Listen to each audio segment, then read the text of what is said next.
Middle east में जंग को खत्म करने के लिए ईरान और अमेरिका की पीस डील हो रही है।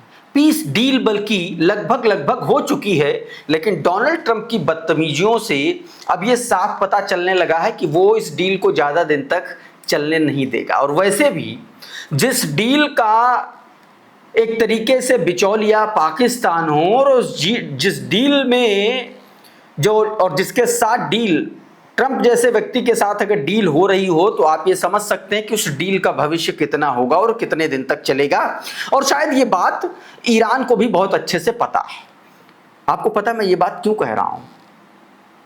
डोनाल्ड ट्रंप एक तरफ स्विट्जरलैंड में ईरानी प्रतिनिधिमंडल और जेडी वेंस की अध्यक्षता में अमेरिकी प्रतिनिधिमंडल जो है टेबल टॉक कर रहा था, दूसरी तरफ डोनाल्ड ट्रंप बदतमीजी करते हुए ईरान के राष्ट्रपति के साथ बदतमीजी उसने की। उसने कहा कि उसे उसका मुंह बंद रखना चाहिए, नहीं तो ईरान के बचे हुए क्षेत्र पर भी कब्जा कर लेंगे। बताइए। और ये हुआ और बीच में वार्ता के बीच से ही ईरानी प्रतिनिधिमंडल उठा और फिर वापस नहीं गया। तो क्या अब सवाल उठता है कि ये डील नहीं हो पाएगी क्या? और अगर हो भी पाएगी तो बहुत जल्दी टूट जाएगी, क्योंकि एक तरफ तो दूसरा वाला जो है वो लेबनान में लगातार कत्ल कर ही रहा है एक बेगुनाहों का, और दूसरी तरफ हिजबुल्लाह मार रहा है। मतलब बीते एक हफ्ते में अलग अलग सोर्सेस के हवाले से अगर बात करें तो लगभग 100 के आसपास इजरायली सैनिक हलाक हुए हैं। 100 के आसपास हिजबुल्लाह इतना बुरी तरीके से मारा है। अली अल ताहिर की पहाड़ियां आईडीएफ के लिए जहन्नुम बन चुकी हैं, लेकिन बेंजामिन नेतन्याहू मान नहीं रहा है। इन तमाम सारे घटनाक्रमों को लेकर के आज आपको एक बार फिर से मैं कई बड़े अपडेट देने जा रहा हूं, और शुरुआत इसी डील से करूंगा जिसकी बहुत ज्यादा संभावना जताई जाने लगी है कि ये टूट जाएगी। हुआ क्या था, पूरा वाकया सिलसिलेवार तरीके से बताते हैं। सबसे पहले मसूद पाजेक्शियन का एक बयान आया।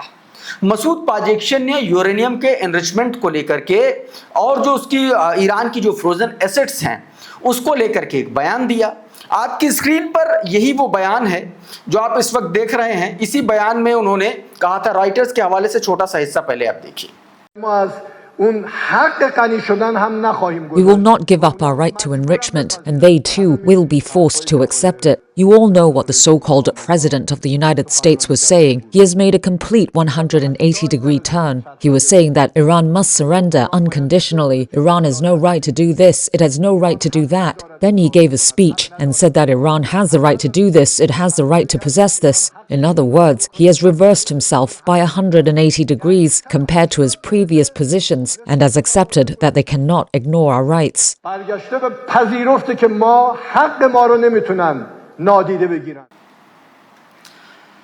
और अब इस ड्रॉप साइट का ट्वीट देख लीजिए, आपको समझ में आ जाएगा। देखिए क्या कहा गया है।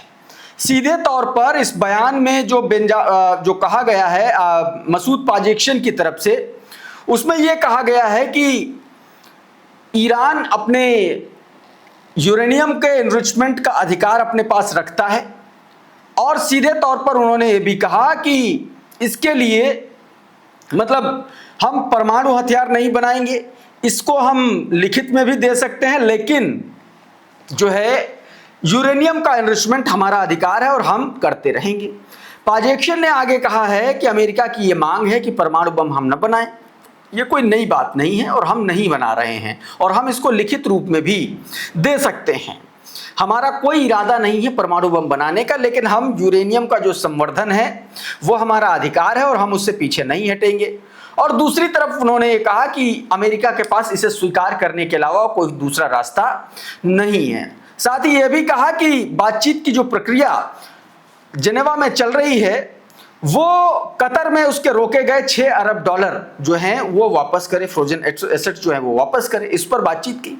अब इसी पर डोनाल्ड ट्रंप जो है वो भड़क उठा।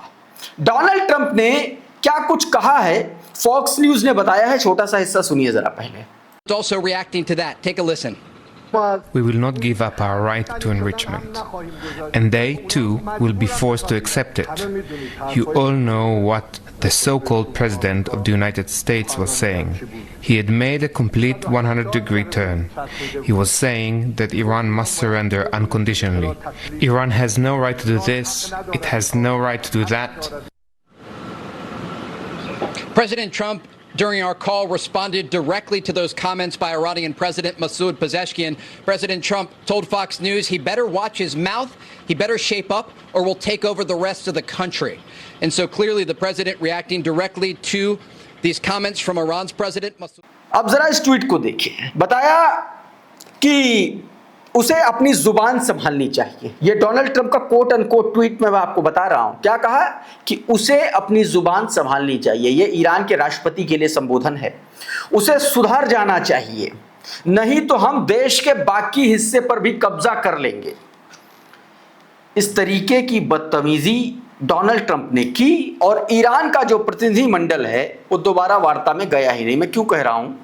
अब तस्नीम न्यूज एजेंसी के हवाले से ये खबर देखिए आपकी स्क्रीन पर। इसमें जो तस्नीम न्यूज एजेंसी के हवाले से बताया गया, कहा गया कि तस्नीम के एक सूत्र ने बताया कि ईरान अमेरिका के बीच 4 पक्षीय वार्ता दोपहर करीब 3 बजे शुरू हुई और 1.5 घंटे के बाद प्रतिनिधि मंडलों के बीच आंतरिक सलाह मशविरा के नाम पर जो है ब्रेक लिया गया। इसी के बीच डोनाल्ड ट्रंप का बदतमीजी भरा बयान आता है, धमकी भरा और अपमानजनक बयान आते हैं और इसी की वजह से ईरानी जो डेलीगेशन था वो दोबारा वार्ता में लौटा ही नहीं, उसने इनकार कर दिया। इसके बावजूद कतर और पाकिस्तान की मध्यस्थता जारी रही और दोनों पक्षों के बीच संदेशों का आदान प्रदान किया गया। मध्यस्थों की कोशिश अभी भी जारी है, लेकिन अब तक कोई अंतिम नतीजा नहीं निकल सका। मतलब जबरदस्त तरीके से ईरानी प्रतिनिधिमंडल जो है वो भड़का हुआ है, दोबारा वापस नहीं गया और चूंकि मध्यस्थ ही अमेरिका के साथ डील कर रहे हैं तो वो संदेशों का आदान प्रदान हुआ, बाकी कुछ नहीं हुआ। मतलब ये है कि अमेरिका को फिर से उसकी औकात बता दी है कि हम यहां से भी लौट सकते हैं। जिस तरीके से तुमको एक बार मुंह की खानी पड़ी है इसी सीजफायर के दौरान, पाकिस्तान पहले ही चले गए थे मुंह उठा करके और हम नहीं गए थे, करारा जवाब तुमको दिया था, यहां भी वैसा ही कर सकते हैं। तो डोनाल्ड ट्रंप की इस बदतमीजी का जवाब ईरानी डेलीगेशन ने दे दिया है। बदतमीजी का एक और जवाब दिया डेलीगेशन ने। हुआ क्या कि वार्ता शुरू होने से पहले एक वो था, मतलब साथ में खड़े होकर के फोटो खिंचवाना, हाथ मिलाना एक दूसरे से। अब्बास अराक्ची ने कहा नहीं, हम ये नहीं कर पाएंगे। ये वो वीडियो है, आप देखिए जरा आपकी स्क्रीन पर। क्रडल ने ये वीडियो शेयर किया है। इसमें तमाम सारे जो पाकिस्तान के जो डेलीगेशन हैं, जो ईरान का जो डेलीगेशन है, इसमें अब्बास अराक्ची और तमाम सारे लोग नजर आ रहे हैं। ये देखिए बागेर घालीबाफ और अब्बास अराक्ची, इसके अलावा और तमाम सारे लोग हैं। ईरानी सेंट्रल बैंक के जो गवर्नर हैं वो हैं, बहुत सारे लोग हैं। ये वहाँ से बाहर निकले और इन्होंने कहा कि हम जो है ना तो फोटो सेशन करेंगे अमेरिकियों के साथ में और ना ही हम हाथ मिलाएंगे। तो इन्होंने ये दोस्तों साफ तौर पर मना कर दिया। ये उसी दौरान की ये तस्वीर, ये वीडियो है। क्रडल ने देखिए इसको लेकर के क्या लिखा है।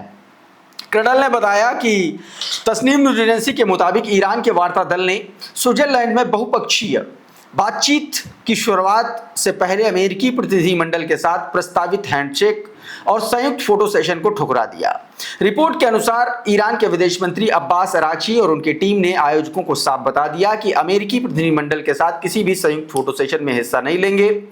ईरान के इनकार के बाद लाइव प्रसारण और फोटो समारोह ईरानी प्रतिनिधिमंडल के बिना ही किया गया। बताया गया कि ईरानी टीम कार्यक्रम खत्म होने के बाद वार्ता स्थल में दाखिल हुई। सूत्रों के मुताबिक इसके बाद अमेरिकी डेलीगेशन ने बातचीत शुरू होने से पहले अतिरिक्त 5 मिनट का समय मांगा ताकि मौजूद पत्रकारों के साथ वार्ता स्थल के से बाहर जाने का मौका दिया जा सके। तो ये मतलब शुरुआत की बात है। कहने का मतलब ये है कि एक बड़ा झटका दिया और एक झटका और मिला है अमेरिका को कतर की तरफ से। कतर के भी नेताओं ने जेडी वेंस से हाथ मिलाने से एक तरीके से इनकार कर दिया। देखिए वीडियो। पाकिस्तानी प्रधानमंत्री शहबाज शरीफ से मुलाकात की, लेकिन जेडी वेंस वहीं पर खड़े हुए, हाथ उठाया कि हाथ मिलाएंगे और उसके बाद नीचे कर लिया और उसने हाथ नहीं मिलाया। इससे पता चलता है कि अमेरिका मिडिल ईस्ट के देशों में कितना बुरी तरीके से अलग थलग पड़ा हुआ है, या यूं कह लें कि उसके हिसाब से काम नहीं कर पा रहा है। इस बीच जेडी वेंस का एक बयान आया, वहीं से पाकिस्तान के प्रधानमंत्री खड़े थे, पाकिस्तान का फील्ड मार्शल खड़ा हुआ था। इस वक्त इसी दौरान जो है जेडी वेंस ने बयान दिया स्टेट ऑफ हॉर्मुज को लेकर के, और एक तरीके से उसने फिर धमकी भरे शब्दों का इस्तेमाल किया।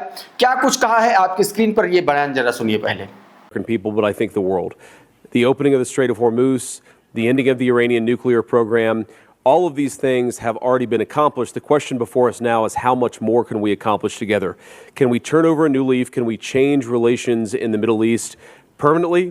Or do we go back to doing things the old way, which is not our preference, but is certainly very much something that can't happen. तो वर्ल्ड न्यूज ने ये ट्वीट किया, आपकी स्क्रीन पर बताया गया कि the opening of strait of Hormuz, the ending of the Iranian nuclear program, these things have already been accomplished. बताया गया कि ईरान का न्यूक्लियर प्रोग्राम और स्ट्रेट ऑफ हॉर्मुज की समस्या पहले ही सुलझा ली गई है, जबकि ईरान के राष्ट्रपति मसूद पाजेक्शन कह रहे हैं कि यूरेनियम का एनरिचमेंट बंद नहीं करेंगे। हालांकि वो ये भी कह रहे हैं कि हम परमाणु हथियार बनाने के लिए ये नहीं कर रहे हैं, हम अपनी घरेलू जरूरतों को पूरा करने के लिए ऐसा कर रहे हैं। दूसरी तरफ दोस्तों, इजराइल और लेबनान के मोर्चे पर बवाल मचा हुआ है। खबर है कि बीते 2 दिन में 6 इजरायली सैनिकों को हिजबुल्लाह ने मौत के घाट उतार दिया है। ये जरा आपकी स्क्रीन पर ये देखिए जरा खबर, इसमें क्या बताया गया। कहा गया कि at least 6 Israeli soldiers have been killed in Hezbollah's retaliation to Israeli attack around the southern Lebanon over the past 2 days, public reporting by the Israeli military indicates। ये बताया गया, दावा किया गया कि बीते 2 दिन में 6 इजरायली सैनिकों को हिजबुल्लाह मौत के घाट उतार चुका है। और ये जो दावा है ये उन घटनाओं से अलग है जिसमें बटालियन का कमांडर मारा गया था, 3 और सैनिक मारे गए थे। ये उससे अलग घटनाक्रम बताया जा रहा है। दावा किया जा रहा है कि इजराइल जो है लगातार अली अल ताहिर की पहाड़ी पर कब्जा करना चाहता है और हिजबुल्लाह लगातार जो है उसको वापस धकेलने की कोशिश कर रहा है, और इसी में ये सैनिक मारे जा रहे हैं। जरा ये तस्वीर भी देखिए, ये एक और खबर है वॉरफेयर एनालिसिस की है। ये तस्वीर शेयर की उसने, और ये आईडीएफ का सोल्जर है जो मारा गया है, और इसके साथ में 13 और सैनिक घायल हुए हैं, ऐसा दावा किया जा रहा है। वॉरफेयर एनालिसिस ने बताया, आपकी स्क्रीन पर ट्वीट कहा गया कि सार्जेंट फर्स्ट क्लास नेर बेन एरी ये जो 21 साल का है ये मारा गया, और जबकि 13 अन्य सोल्जर्स जो है वो घायल हो गए हैं। ये दोस्तों खबर 19 और 20 तारीख की दरमियानी रात की बताई जा रही है। एक और तस्वीर देखिए, ये भी स्टाफ सार्जेंट है लियाफ कबाबिया, इसको भी हिजबुल्लाह ने मार गिराया है। ये 20 साल का शख्स साउथ लेबनान में दोस्तों मारा गया है हिजबुल्लाह के हाथों। अच्छा, इस बीच इस्माइल खानी जो ईरानी कुद्स फोर्स के कमांडर हैं, उन्होंने सीधे तौर पर चेतावनी दी है, और ये चेतावनी इजराइल को दी है। कहा है कि अगर साउथ लेबनान नहीं छोड़ोगे तो तुम्हारा हश्र साल 2000 जैसा कर देंगे। ये ट्वीट आपकी स्क्रीन पर अल-मायदीन का, जिसमें उनके बयान को बताया गया, बताया गया the commander of the Quds force of IRGC brigadier general Ismail Qaani warned that if Zionist invaders do not leave Southern Lebanon, the historic epic of the year 2000 will be repeated। सीधे तौर पर कहा गया कि अगर south Lebanon नहीं छोड़ोगे तो साल 2000 जैसा जो घटनाक्रम तुम्हारे साथ हुआ था वो रिपीट करेंगे। आपको पता है कि 2000 में भी यही हुआ था, और एक तरीके से खदेड़ा था हिजबुल्लाह ने इसको, इजराइल को, और ये बाहर चला गया था। तो ये एक तरीके से सीधी धमकी दी गई। इधर आईडीएफ ने एक बड़ा दावा किया कि उसने हिजबुल्लाह की एक टनल को जो है एक्सपोज किया है और उस पर छापा मारा, और बहुत तमाम भारी संख्या में हथियार जब्त किए हैं। ये उसके वीडियोस हैं, ये उस टनल का वीडियो है जिस टनल को हिजबुल्लाह ने कब्जे में लिया, जिसको धराशायी करने का दावा किया। ये टनल है, बताया आईडीएफ के मुताबिक कि इसमें हिजबुल्लाह के लड़ाके रहते थे। इसमें भारी मात्रा में गोला बारूद भी था। ये वीडियो देख लीजिए जरा, ये गोला बारूद ये के वीडियोस हैं। इसमें ड्रोन के पार्ट्स, इसमें वॉरहेड्स, इसमें ग्रेनेड्स, इसमें एंटी टैंक गाइडेड मिसाइल्स, बहुत सारे आर्म्स एंड एमुनिशंस जो हैं इसमें इजरायली सैनिकों ने जब्त किए हैं। तो ये अपने आप में बड़ी खबर है। इस बीच बेंजामिन नेतन्याहू ने एक बार फिर से चेतावनी दी, और ये चेतावनी इस बार हिजबुल्लाह से ज्यादा डोनाल्ड ट्रंप के लिए थी। बेंजामिन नेतन्याहू ने अपने ताज़ा बयान में चेताते हुए कहा है, आपकी स्क्रीन पर उसका ये बयान, इसमें ये कहने की कोशिश कर रहा है, कह रहा है कि हम दक्षिणी लेबनान में तब तक बने रहेंगे जब तक जरूरत होगी इजराइल को। यह भी कहा कि हम ईरान को परमाणु हथियार हासिल करने या खुद को परमाणु क्षमता से लैस करने की अनुमति नहीं देंगे, चाहे कूटनीतिक घटनाक्रम कुछ भी हो। मतलब दो टूक ये कह रहा है कि चाहे ईरान अमेरिका की डील हो या ना हो, इजराइल अपने स्टैंड पर कायम रहेगा। ना तो वो यूरेनियम का एनरिचमेंट होने देगा, ना ही वो परमाणु हथियार हासिल होने देगा ईरान को। और दूसरी तरफ ये भी कह रहा है कि वो लेबनान से जब तक अपनी जीत सुनिश्चित नहीं कर लेगा तब तक वो वहां से पीछे नहीं हटेगा। तो दोस्तों अभी के इस वीडियो में बहरहाल इतना ही। बहुत बहुत शुक्रिया, बहुत बहुत धन्यवाद। आप जुड़े रहिए आपके अपने चैनल द लाइव टीवी के साथ। नमस्कार।